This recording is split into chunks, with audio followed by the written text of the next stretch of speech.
the 3 levels of leadership. Okay. Now, in what capacity? 3 levels of leadership when you're taking action, like essentially how you handle things. Okay. So this is so important. One, if you guys have teams or people that work for you in businesses outside of this, or you're going to hire one day, you want to hold your people to these 3 levels. And if you're an entrepreneur yourself, these 3 levels is going to show you the difference of why you are where you are, which, as I said, my mentor taught me, wherever you're at is accurate and it's fair. It's exactly what you deserve based on the actions or decisions you made. And here's the 3 levels of action and leadership you can base it off of. These are the 3 levels of leadership. So there's C players, there's B players, and there's A players. I'm explaining to you the difference real quick. And my job is not to tell you which one you are. Your job is to find out which one you are based on what this says. But I promise you, once you figure out which one you are, you go, oh, that makes a lot of sense. So 3 levels of leadership. Obviously, the goal is to get here to A players. Now, here's what it sounds like. C players, they come to a coaching call or they show up to a meeting. They go, I have a problem. What do I do? Okay. Lowest level of leadership is this. I have a problem. All you've identified is that something's wrong, which it doesn't take any skill to know because everyone can identify something's wrong. Okay. So C players, and it's important to know, they never last in business over time. They constantly struggle. They never mature in their thinking or leadership and eventually quit. Even in a team, think of like colleagues you have and jobs you've been in, or if you have teammates right now, the employees that show up and go, we have a problem, what do I do? Those people never get raises in their business. They barely maintain their job and eventually they quit or they get fired because these people are not useful when it comes to the market. Now, then there's B players. These people go, I have a problem. Here are 3 solutions I came up with based on data, which means I did homework. I did actual effort and work and looking at things. What do you think? Is there anything I'm not seeing? Which one would you do?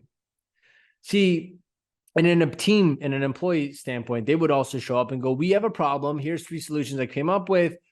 Can I get the green light on doing these? That's how a person that's worth more money in the job would show up.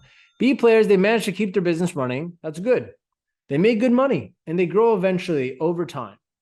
They're good. They get good results. And then also in teams, an employee, if you have a job right now, I'm just directly, if you want to get a promotion, the very least, some B players will occasionally get promotions because at least they do the work good, what they're expected to do, which is solve problems for the business. At least they do a good job at it. Okay. Nothing wrong with this, but look at the vast difference between C players and A and B players alone. Just these 2 level upgrades, just upgrading from C to B. Is this person, you could tell, is already not useful. There's no leadership in this person. You can't do anything. You didn't show up with any plan. At least this person did some work. Okay. Now there's A players. A players show up and said, I had a problem. I fixed it. Here's what happened and what I did. Anything I'm not seeing or that you would have done differently so I can learn. See, these people, they thrive in business. They get paid the most. They usually take over any market they're in, and their business grows unreasonably fast and large. In a team as well, an employee shows up that goes, we had a problem. We fixed it. Don't worry about it. But here's what happened, just so you know, anything I missed. See, now you can imagine. At least a good leader, at least in the beginning, you have to at least learn how to make people work for you in a B player status.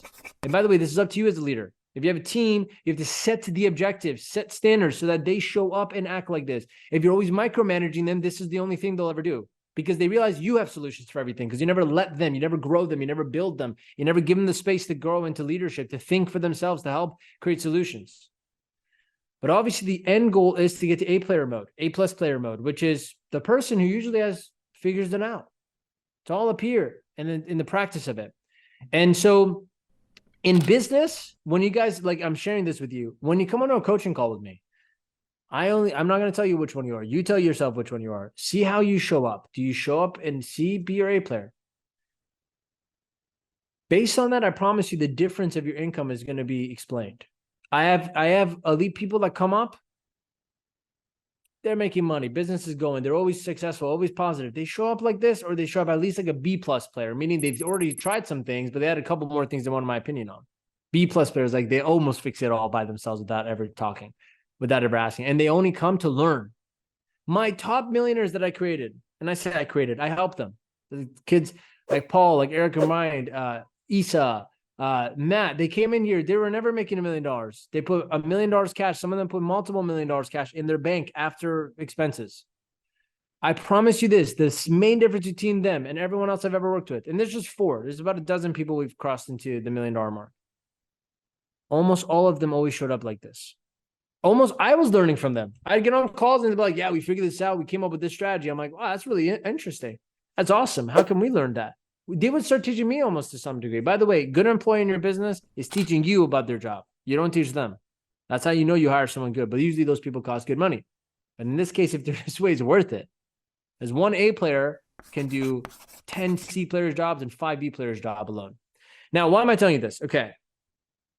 If you show up to the coaching call and you exercise how to level up in your leadership, you'll see how much your business will grow and how much you get 10 times more value out of coaching programs. Forget about just mine, just getting into anyone's program. If you show up this way, this is 100% in your control. Has nothing to do with the program you sign up for, the method you're trying, your business model. This is 100% owner responsibility, the founder of the company, you, the entrepreneur. And so some of you might have a limiting belief and go, but Armin, if I showed up this way, why do I need you? Very good question. The only reason why I think people actually don't ever level up from B player to here is because you would say the perfect student is a B player. They come up with plans and they get the mentor or the coach's opinion. I would disagree. Here's why. I've learned this from experience. The real priceless value you get from someone that's better than you at something, like they've been in business longer or they're more skilled, they have more experience, right? Is that they will teach you how to think. Because if they teach you how to think, you always know what to do. That's the real invaluable asset you can get from hiring someone to mentor you or coach you. If I taught you how to think and you adopted the thinking that created millions of dollars in our business, then guess what you always do? You always find a way to fix your own problems. And all you'll keep coming back for is this. What else can I learn? Teach me how to think more. So, Armin, if I always fix my own problems, why do I need a coaching program? Why do I need you? Why do I need a course? Great question. It shows where your consciousness of leadership is still. Because you still see coaching as fix my problems with me, which is not bad. But what to level up to the kind of money you want to make, the kind of peace you want to have in your life, this is the level of responsibility you got to get to. Because this is just a lot of micromanagement. If you're in a job, if you've ever been in a job before and you've been micromanaged, it's these kind of people. You've been like this, so a B player comes over and goes, teaches you how to do it, fixes it for you, makes it with you. This will never grow you into being a successful entrepreneur, successful leader in what you do. So in other words, you need to question, why do you not believe that this should be where you go to with someone's help? If you guys want to get like 100x value out of your investment here, show up like this. This is 100% in your control. That's what the course is giving to you for. So you learn it all and you understand, you do it. Self-sufficiency is what makes you rich, not my coaching. My coaching only levels it up for you, makes it faster, gives you speed. Does that make sense, guys? So this is the 3 levels of leadership. If you have a team, hold your team to the standard and try to develop them to become A players in this type of thinking. If you first yourself, you have to become this way. If you want people to be this way with you, and you got to hold that standard for yourself, then your clients will show up this way. Your team will show up this way. I'm not perfect by no means, by the way. This is even something recently I've learned myself.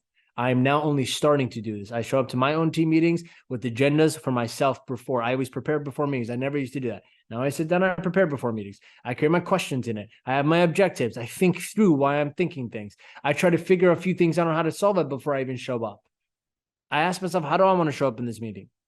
I am starting to behave this way because for a long time I thought, no, this is how everyone should be. But I'm like, am I this way? Not. It doesn't matter how much money you make. This is a leadership quality, a character thing. It's a character trait. Money doesn't give it to you. Practice does.